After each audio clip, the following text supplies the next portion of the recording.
Bienvenidos un día más a Costa Ignota. Hoy vamos a hablar de un grupo de gente que vivió aquí hace muchos años, en la Edad de Hierro, antes incluso de la llegada de los romanos a estas tierras. Generalmente los llamamos celtas, pero en realidad hay un debate que se extiende desde hace años entre historiadores, arqueólogos y especialistas en lingüística. Ninguno de ellos se pone de acuerdo de si llamarlos celtas o castrechos. Castrechos porque vivían en castros.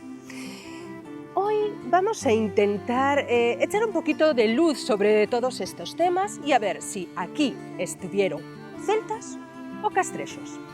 ¿Me acompañan a investigar un poco sobre toda esta historia? ¡Vamos allá!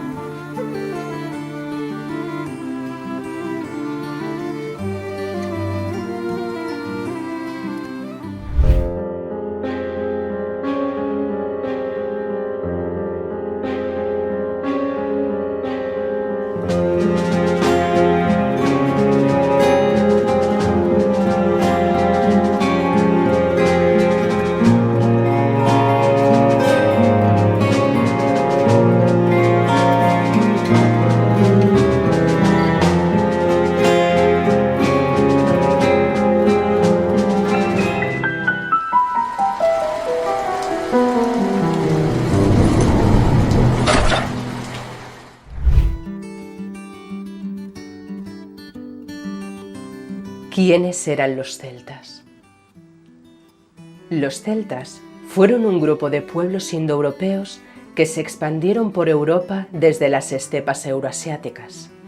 Se caracterizaron por su lengua, sus tradiciones culturales y su arte distintivo. Existen dos principales complejos arqueológicos asociados con la cultura celta: Hallstatt y Latén. La cultura de Hallstatt se desarrolló en la Europa central durante la primera mitad del primer milenio antes de nuestra era, al final de la Edad de Bronce. Esta cultura, conocida por sus cambios en los ritos funerarios, pasando de la incineración a grandes tumbas de inhumación para los líderes. También comenzó a usar el hierro, aunque en pequeñas cantidades al principio. Hallstatt tuvo mucho comercio, especialmente de ámbar y caballos, e influyó en otras culturas, como se ve en los hallazgos de vasos griegos en Francia. Sus contactos con pueblos como los tracios escitas llevaron a una evolución en sus armas. La cultura de Latén, que siguió a la de Hallstatt, surgió en la segunda mitad del primer milenio antes de nuestra era. También en Europa central, pero extendiéndose a lugares como Francia, el norte de España e Italia. Latén es conocida por su dominio avanzado en la fundición de hierro, creando armas y herramientas superiores. Esta cultura introdujo el uso de los carros de guerra más ligeros y espadas largas. Aunque el comercio pacífico fue importante, también hubo expansión a través de incursiones guerreras. Con el tiempo, volvieron a la práctica de la incineración en los ritos funerarios y se desarrollaron nuevas técnicas en la agricultura y en la arquitectura. Juntas, la cultura de Hallstatt y Latén forman la base de la civilización celta en Europa, marcando la transición del bronce al hierro y dejando un legado duradero.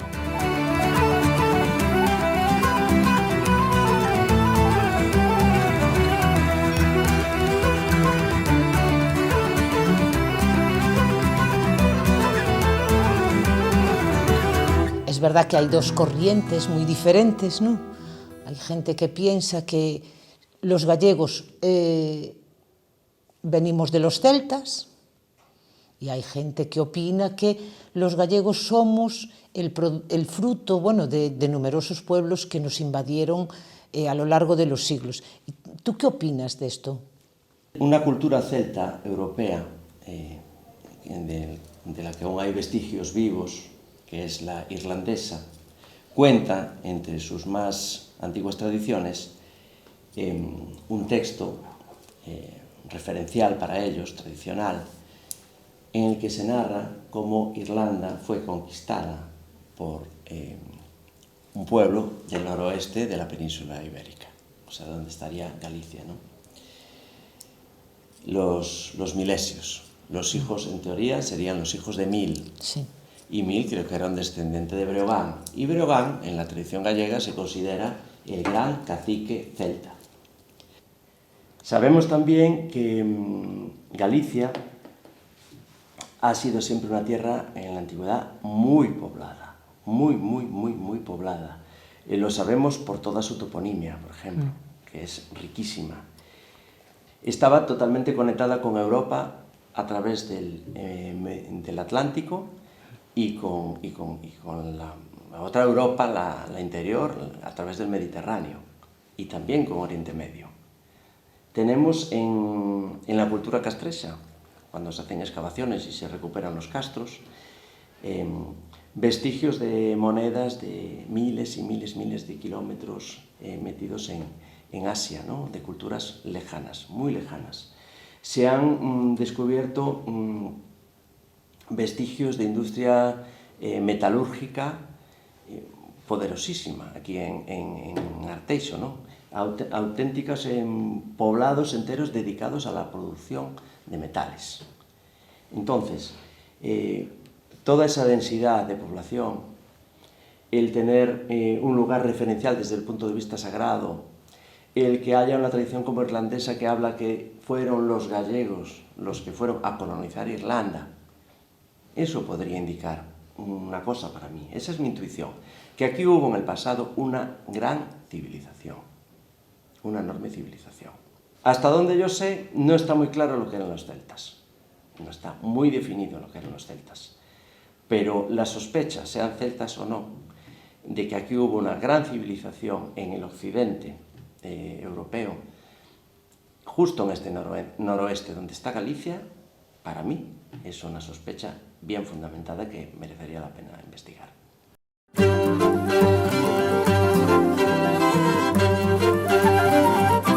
Los celtas comenzaron a llegar a la península ibérica durante la primera mitad del primer milenio antes de nuestra era. Este movimiento formó parte de una serie de migraciones y expansiones celtas que se extendieron por gran parte de Europa. Las razones de estas migraciones incluyen la búsqueda de nuevas tierras fértiles, la presión de otros grupos y el deseo de comerciar y expandir su influencia cultural. Los celtas que llegaron a la península ibérica trajeron consigo su avanzada metalurgia, especialmente en el uso del hierro, así como sus distintivas prácticas culturales y artísticas. Se establecieron principalmente en la parte occidental y norte de la península, integrándose y en algunos casos superponiéndose a las culturas indígenas locales. Dentro de la península ibérica, Galicia se convirtió en uno de los principales asentamientos celtas.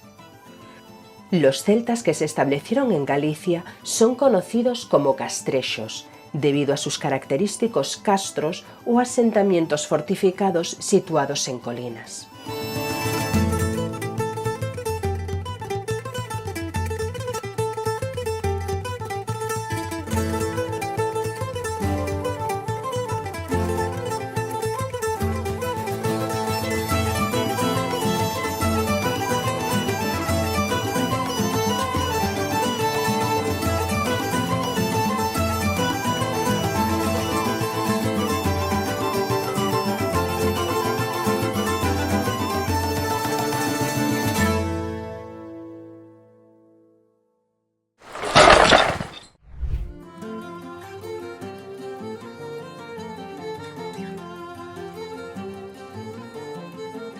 Ahora mismo nos encontramos en un castro.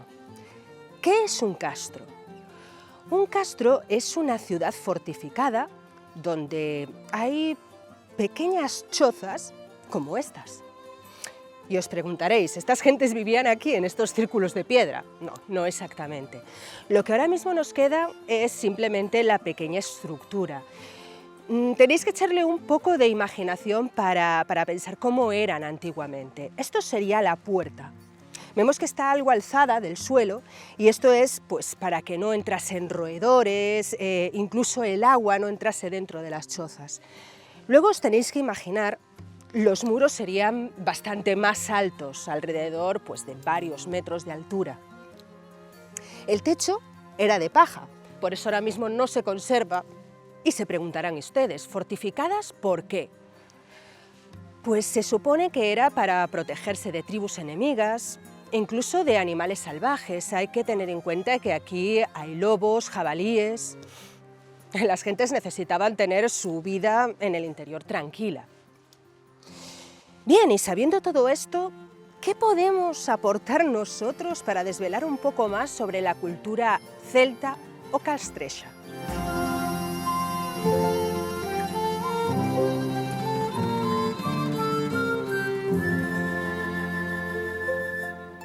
Desde el momento en que empezamos a saber algo de los primeros pobladores de Galicia, podríamos remontarnos hasta hace 4.000, 3.500 antes de Cristo. Ahí empiezan a llegar a Galicia una serie de pueblos indoeuropeos, vienen escapando de la parte central de Europa, del Rin, del Danubio, y aterrizan en Galicia. Estos pueblos no todos son de origen celta, es más, seguramente la mayoría no tenían nada que ver con los celtas. Esos se establecen aquí posiblemente porque hay un cambio climático, el tiempo es más húmedo, más cálido, entonces es más propicia la agricultura, el cultivo y la posibilidad de vivir ahí, ¿no? Después de estos pobladores llegan los celtas propiamente dichos. Y entonces estos celtas lo que hacen no es pelear exactamente con los pueblos que ya había, sino que intentan mezclarse, adquieren sus costumbres, y ahí nace la cultura castrexa o castreña en castellano. Aparece ya pues, todo el asunto de los castros, ¿verdad? Se organizan ya poblaciones, tribus que les llaman, y de estos castros pues hay en Galicia también muchísimos. Los celtas, costumbres, hombre, a mí si hay una cosa que heredamos de los celtas que me encanta, es la costumbre de celebrarlo todo comiendo. Hacían fiestas, sí, los celtas lo celebraban todo a base de comidas. No tenían una religión, eran politeístas creo, pero no tenían así como una religión muy definida. Había una mezcla entre la ley, digamos, civil y la ley religiosa.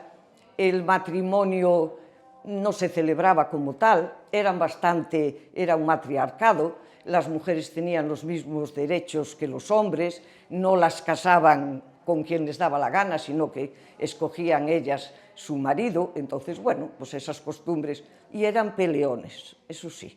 Los celtas se peleaban por cualquier cosa.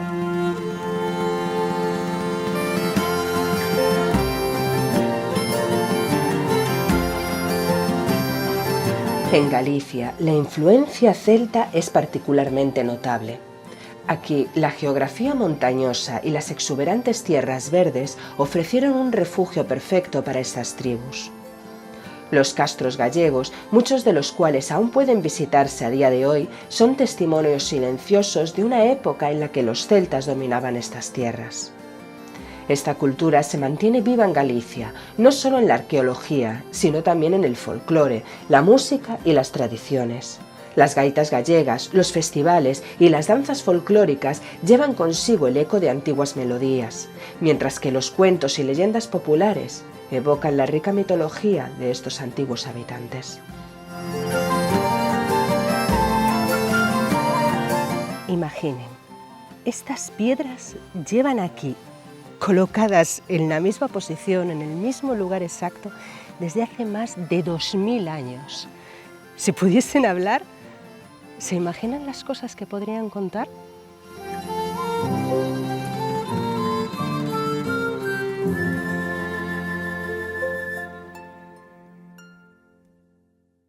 Es cierto que Galicia en la historia ha sido nombrada por muchos pueblos. Para los griegos era la Calaiquía, Para los romanos fue la Galaequia. Para los árabes fue Jaliquia, aunque a veces los historiadores castellanos, en las crónicas árabes, cuando las traducen, al traducir Jaliquia, traducen Reino de León, en una clara ocultación de que Galicia tenía un poder político relevante, ¿no? Pero bueno, esos son juegos políticos que hacen pues, quien después toma el poder y quiere atribuirse un pasado glorioso, aunque sea en detrimento de la verdad, ¿no? Pero hay otro argumento más a favor del celtismo. Hay estudios muy importantes sobre la toponimia gallega, como los estudios que hizo Higinio Martins, fallecido hace no mucho, en que él hizo estudios extensos demostrando que mucha de la toponimia gallega, aunque incluso a veces parezca de raíz latina, se explica desde las lenguas célticas. Él se apoyaba pues, en el bretón, en el irlandés, en lo que se conserva de las lenguas célticas actualmente y conseguía explicar mucha de la toponimia gallega, de los nombres de los pueblos y de la orografía gallega, gracias a las lenguas célticas. Eso sería otro voto a favor del pasado celta de Galicia. Y después tenemos ese otro grupo que piensa que bueno, los gallegos que sí tenemos un pasado celta, pero no exclusivamente celta. Tenemos un pasado con mezcla de muchos pueblos que nos invadieron. Empezamos por los celtas, los romanos, los visigodos, fenicios, y todos ellos fueron dejando pues, su parte aquí en Galicia, ¿no? En los gallegos. Incluso hay gente que dice que, bueno, que ese acento que tenemos los gallegos y los portugueses, que es muy parecido, también es verdad que decían que era celta. Somos una mezcla de las invasiones y de lo que nosotros invadimos. Es lo que hay que tener en cuenta. Lo que yo estoy en contra es de que se considere siempre que Galicia es un lugar de llegada de los demás. Cuando cabe la posibilidad, por eso la gente viene aquí a Galicia, al lugar sagrado, a uno de los focos principales de espiritualidad de Occidente, a venerar y a encontrarse como si fuese un lugar de retorno, un lugar matricial, un lugar originario. Entonces, sin quitar la importancia de que hayamos sido invadidos, como es evidente, también nosotros habremos invadido, y los que invadieron fueron invadidos por otros, y todo es un tejido de estar en casa y de ser invadido por los demás. Yo creo, no queda otra.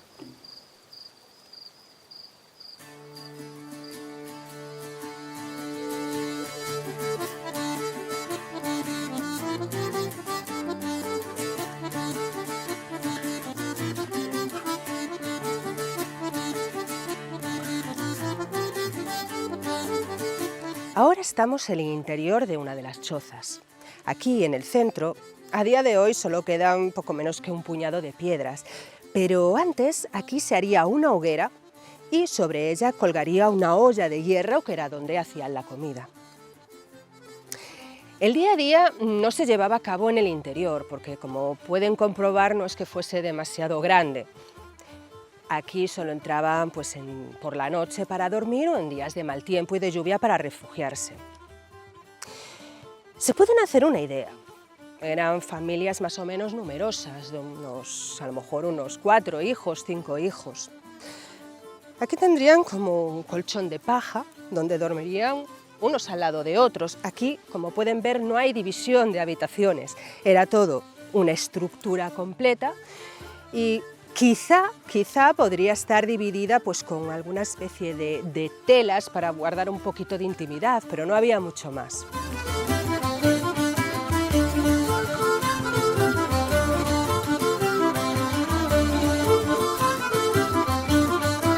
Dentro de los castros se encontraban estructuras de vivienda, talleres, almacenes y áreas comunitarias. Las casas solían ser circulares u ovales, construidas con madera y barro y algunas veces con techos de paja o ramas entrelazadas.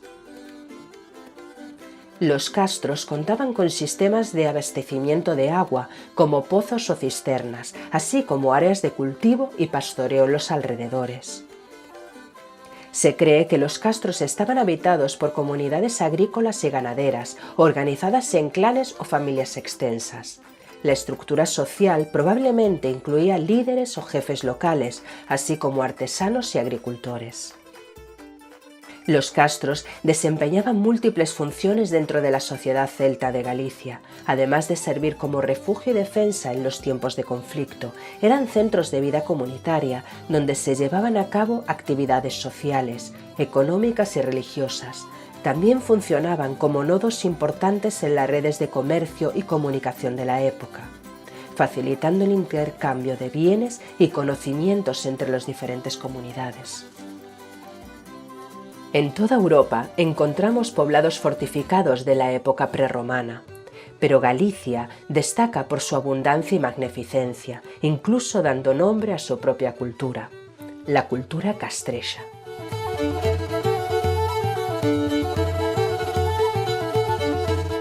Vamos a ver, los castrexos y los celtas no nos dejaron dicho nada, porque además Galicia no tiene una gran... digamos, no aparecieron muchos petroglifos, ni hay dibujos de estos celtas, espirales, hay joyas, pero escrito no, porque además los celtas no escribían, los celtas y los castrexos más bien era oral. Galicia tiene todos esos cuentos de tradición oral, no eran de los romanos, ya sí, claro, los romanos, incluso los visigodos, pero los celtas y los castrexos, lo que queramos, no eran de escribir. Entonces, bueno, tampoco nos han dejado ahí. Pero yo creo que a la hora de la verdad, hombre, en aquellos tiempos supongo que las peleas serían por el territorio, bueno, porque siempre nos ha gustado mandar, ¿no?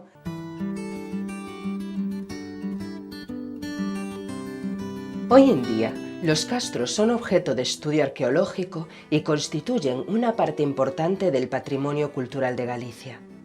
A través de excavaciones y estudios multidisciplinarios, los arqueólogos han obtenido valiosa información sobre la vida cotidiana, la organización social y las creencias religiosas de las antiguas comunidades celtas, permitiendo a las personas explorar y aprender sobre el fascinante mundo de la Edad de Hierro en Galicia.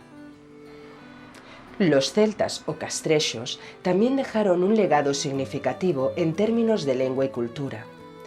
Aunque la lengua celta de Galicia se perdió con el tiempo, su influencia perduró en nombre de lugares y ciertas costumbres y tradiciones que aún persisten.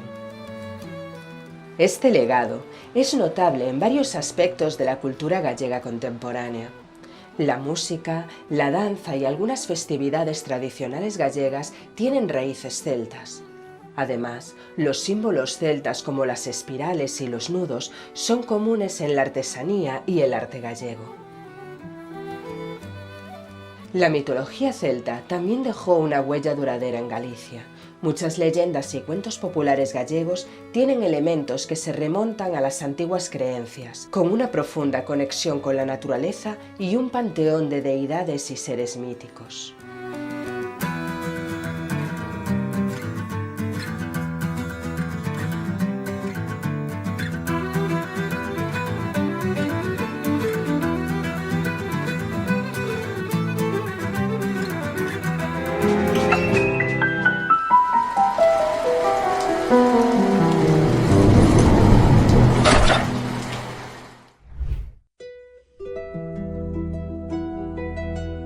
La mujer celta. El papel de la mujer en la cultura celta es un tema fascinante y variado, reflejando una sociedad con estructuras sociales complejas y matizadas. A lo largo de la Edad de Hierro, las mujeres celtas desempeñaron roles significativos tanto en la vida cotidiana como en la religiosa y la política, disfrutando de una considerable cantidad de derechos y responsabilidades en comparación con otras culturas contemporáneas. En la cultura celta, las mujeres tenían un papel central en la gestión del hogar y la economía doméstica. Eran responsables de la crianza de los hijos, la preparación de alimentos y la elaboración de textiles. Además, las mujeres celtas también participaban en la agricultura y la ganadería, contribuyendo significativamente a la economía familiar. A diferencia de muchas sociedades de la época, las mujeres celtas podían poseer y heredar propiedades. Este derecho les otorgaba un grado de independencia económica y les permitía ejercer influencia dentro de sus comunidades. Las leyes celtas, como las Brehon Laws de Irlanda, reconocían y protegían estos derechos. Las mujeres desempeñaban importantes roles religiosos en la cultura celta. Las druidesas, al igual que sus contrapartes masculinos, eran figuras respetadas y poderosas, actuaban como sacerdotisas, médicas y consejeras y eran responsables de la realización de rituales y ceremonias. La conexión de las mujeres con lo sagrado y lo espiritual era profundamente valorada. Y aunque más inusual, también existían mujeres guerreras y líderes políticas entre los celtas. La historia y la mitología celta están llenas de figuras femeninas que lideraron ejércitos y defendieron sus tierras. La reina Boudica de los Iceni es un ejemplo icónico. Lideró una rebelión contra la ocupación romana en Brigantia en el siglo I después de nuestra era, demostrando el potencial de liderazgo y valentía de las mujeres celtas.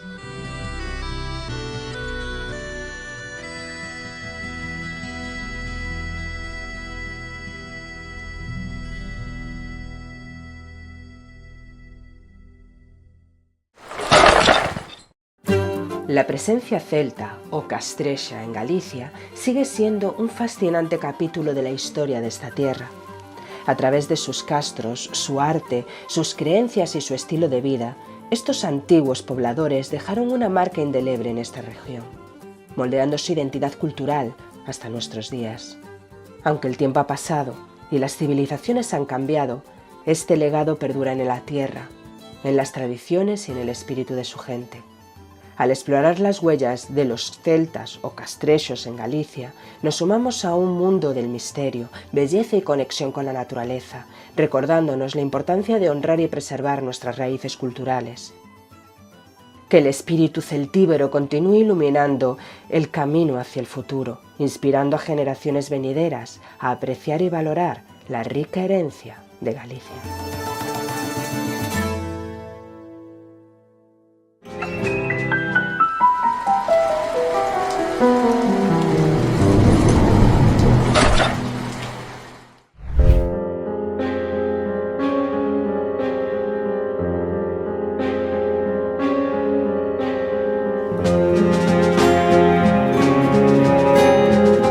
El tema de los celtas, los castros y los castrexos ciertamente es súper interesante, ¿no cree? Y estoy segura de que dará mucho que hablar en el futuro.